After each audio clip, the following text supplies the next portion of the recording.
Okay, this feature actually, it's one of the very important features in VoLTE, especially for the to improve the coverage, which is actually, as mentioned by the name here, VoLTE Rate Recommendation. The 3GPP name is called Access Network Bitrate Change. Simply, this is as a simple algorithm. What should be done? Initially, let's just explain what happens about this codec rate. As you know, I explained the codec rate in previous sessions. And the codec rate, this is, for example, assume that we are having a codec rate AVS is being used, or even wideband AMR. So assume that now during the calls, usually the codec rate is being negotiated during the VoLTE call setup, and during the call setup, the mobile originating call will be sending the same invite, his capability about the codec rate. Then the mobile terminating will be replying with his own capability ranges. Then they will agree and probably select the highest codec rate supported between both of them. But the codec rate will almost remain the same all over the call.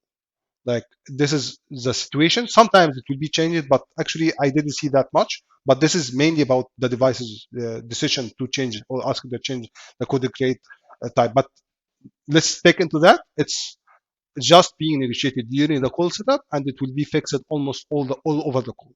So assume now the users initially during the call setup started with AVS 24.4, which is the highest codec rate we can be used. So in this case, the users now start moving to a bad ready condition.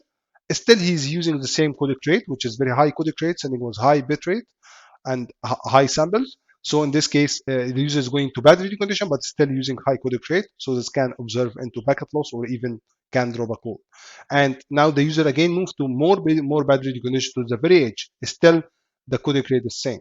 So actually, this feature is supposed to do that. It's supposed to change. The ANBR is supposed to work with the user to adapt or to make a dynamic change for the codec rate in general based on the vendor specification. For example, let's assume uplink, like if you are speaking about the uplink codec rate, throughput, for example, or SNR or whatever. This is based on the vendor specification, but in general, let's assume in one word, based on radio condition. So if the radio condition is going bad, the ANBR will instruct the users to change, or will instruct the user to change his codec rate.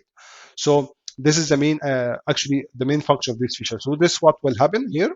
That, for example, if the ANBR found that the user is moving to bad radio condition, it will send him a new codec rate, recommended codec rate, and the user will start negotiating with the terminating one or bearing user to confirm that this is the new agreed codec rate, which shall be used by both originating and terminating. Both of them should use the same codec rate. But there is one very important point. This feature requires a UE capability. Usually, if you look into the current situation in the market, not too many devices supporting the feature. It's very old feature, by the way. Not many devices are being supported the feature, but expecting in the future that the devices will start supporting this feature, because it will be very important, especially with the voice over NAT deployment and even the 3G shutdown and so on. So these two parameters you're supposed to find or verify from the capability information message, which is being sent from the user to the ANBR, that this is supposed to be found, which is called recommended bitrate release 14 and recommended bitrate query release 14 as well. So this is supposed to be supported by the users in order to support the feature. Now let me explain some concept behind the 3GPP about this feature, which is very important.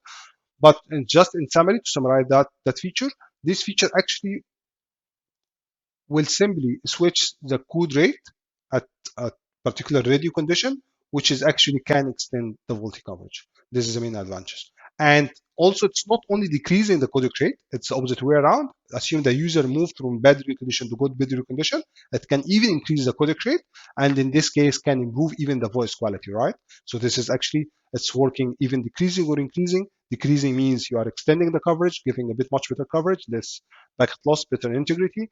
And if you are increasing the codec rate, you are getting better voice quality. Now let's move to just clear some concept from the 3GPP. As you can see here, this is an example in case if the access network bitrate change, the feature is going to decrease the rate. This figure actually I quoted from the 3GPP, and this feature is supposed to be supported by both voice and video in general.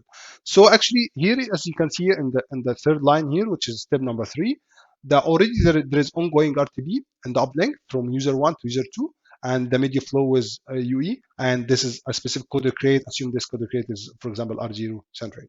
So now the access network, which is the ANBR, decided to change the bitrate for this particular users, for this particular user one, because he found that, for example, he's now in a bad radio condition, so it will require to send him. So it will send him this uplink, which is AMBR, access network bitrate change rate. It's found that the R1, that it would like to reduce the R1 because R0 is, or the in general, the codec rate now is the user in bad radio condition, so it will try to change the codec rate. So actually, this is required to decrease the codec rate, which is R1. This is decreasing the codec rate. So directly now there will be a UE end-to-end decision. It will negotiate with the user N2, and it will directly send with, as long as it's decreasing, it will directly send the new packet with the decreased codec rate. As you can see here, UE start sending update packet as a new assigned codec rate, which is less. Actually, the user will check the recommended rate sent by this ANBR, and it will translate it into codec rate, because at the end the codec rate is being controlled by the UE, and it will start transmitting the data and uplink to the other users using the new codec rate. And as mentioned here by the 3GPP, that in case of adaptation in general, the adaptation results in a reduction of the media sender bitrate, that it decided the ANBR to reduce the bitrate. So the change would be initiated immediately without any further signaling, which means, as you can see here, the UE once received the request, it will directly send to the other user with the new assigned codec rate, which is a less codec rate compared to the previous one. But in case if opposite way around, it's required to increase the codec rate, there might be some additional signaling. Let's explain that part. As you can see here, for example, for this one, access network bitrate change in case of ANBR increase, this is the same concept here. The user will being like transmitting, and this is, I'm speaking about the uplink packet now, not downlink. Just giving example for the uplink codec rate change. And so now again it was being transmitted. So the ANBR now decided again to increase this time the codec rate, not to decrease it, to increase the codec rate. And in this case, because it's increasing codec rate, actually the normal case scenario and some depend, it can be directly happen to increase the codec rate, because at the end the user one know what is the maximum supported codec rate by user two. But in some particular scenarios, if this other user, which is user two, for example, and this user believes that the most recently received ANBR, which is a new ANBR being sent for its uplink, no longer applies, or it's not cannot be accommodated by this particular users, it will send something called AMR-Q, which stands for Access Network Bitrate Change Query, to requesting the ANBR to check his radio condition, for example, and start assigning another bitrate instead of the one being sent by user one. So, and this is for sure require the capability by both device, require this particular devices in case if it's being supported the capability of this AMR-Q, which is stand for query. So in this case, only if it's being supported by user two, he will be requesting the access network to charge the change. And the ANBR now will assign this new codec rate. For example, assume that now this is R3 and this was R2. So now the user will send, so from user two will send to user one.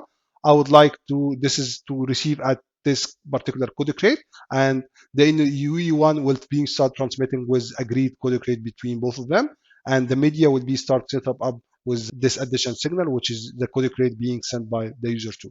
But this is just in case the user 2 is not being supported, if being supported the feature in general, and also in case if both nodes AN1 and AN2 is supporting the feature and the feature is being enabled. And the normal code scenario, as I know, that it depends on the vendor specification.